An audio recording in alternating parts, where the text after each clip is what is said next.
is my Festool domino doweller, and it's the XL 700, and it's a great thing, it really is. And I'm not going to get out of the boxes in a second, but I will be using it soon though. But I don't actually, well, I have never bought or used the Festool dominoes, the actual ones that you can buy in a sustainer, you know, one of them boxes. You know, I just feel they're kind of like a waste of money.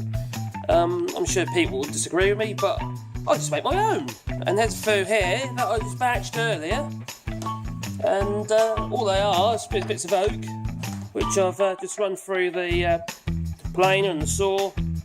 Well, actually, these didn't go through the planer; just went through the saw, and then just used my roundover bits to create the shape.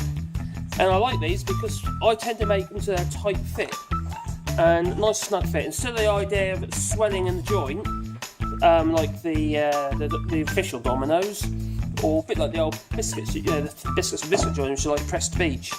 Now, I don't like them personally. I prefer to make my own, and that way I can have a nice tight fit, have any size I like, and I make them from the scraps that I have. So the old bits of scrap wood I might have in the bucket I got over there, and then I'll just make them into my dominoes.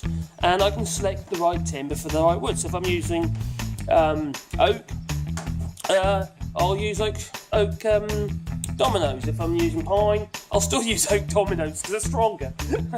But you have a choice. That's the point. I have a choice. Thumbs up. Comment below. Got any questions? Try my best to answer them. Maybe you got some suggestions yourself. Like I say, thank you for watching.